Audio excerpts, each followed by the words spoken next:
జనసేనాని పవన్ కళ్యాణ్ ఇప్పుడు మంత్రి పవన్ కళ్యాణ్ అయ్యారు. సేనానికి డిప్యూటీ సీఎం పదవితో పాటు కీలక పదవులు అప్పగించారు Chandrababu. Panchayat, rural development, rural water supply, అటవీ శాఖ, పర్యావరణ శాఖలను అప్పగిస్తూ చంద్రబాబు ఉత్తర్వులు జారీ చేశారు. కీలక శాఖలు అప్పగించడంతో పవన్ బాధ్యత మరింత పెరిగినట్లు అయింది. అయితే ఇన్ని బాధ్యతలు మోస్తూ ఇకపై ఆయన సినిమాల్లో కనిపిస్తారా? అసలు సినిమాలు చేస్తారా లేదా అనే టెన్షన్ పవన్ ఫ్యాన్స్ ను వెంటాడుతోంది. పవన్ కేవలం ఎమ్మెల్యే మాత్రమే అయ్యుంటే సినిమాల్లో నటించిన ఆయన మీద పెద్దగా ఎవరు విమర్శలు చేసి ఉండేవారు కాదు. అయితే ఇప్పుడు డిప్యూటీ సీఎం హోదాతో పాటు పలు శాఖలకు అధిపతి కావడంతో సినిమాల్లో నటిస్తే తీవ్ర విమర్శలను ఎదుర్కొనే పరిస్థితి ఉంటుందనే చర్చ జరుగుతోంది.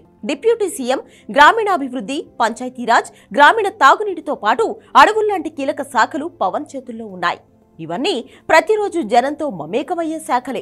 ప్రతిరోజు పర్యటనలు నిర్వహిస్తూ, రివ్యూలు చేస్తూ నిర్ణయాలు తీసుకునే శాఖలే. మరి ఇన్ని బాధ్యతలు మోస్తూ పవన్ సినిమాలు కూడా చేస్తారా అంటే అది సాధ్యమయ్యే పని కాదని మెజారిటీ జనాల నుంచి వినిపిస్తున్న అభిప్రాయం. ఉస్తాద్ భగత్ సింగ్, ఓజీ, హరిహర వీరమలతో పాటు ఇంకొన్ని సెట్స్ మీదకు వెళ్లాల్సిన సినిమాలు ప్రస్తుతం పవన్ చేతిలో ఉన్నాయి. మరి ఆ మూవీ షూటింగ్లకు డేట్లు అడ్జస్ట్ చేసి పరిపాలనకు అవకాశం ఉంటుందా అనే అనుమానాలు వినిపిస్తున్నాయి. పవన్ ఏరి కోరి ఈ శాఖలు తీసుకున్నారని, ఆయన జనంతో మమేకమయ్యే శాఖలు కావాలని ప్రచారం జరుగుతోంది.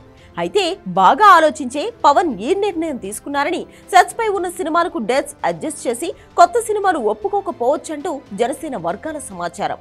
పవన్ స్క్రీన్ మీద కనబడకపోతే ఫ్యాన్స్ ఒప్పుకుంటారా లేదా అన్నది ఇప్పుడు $1,000,000 ప్రశ్న.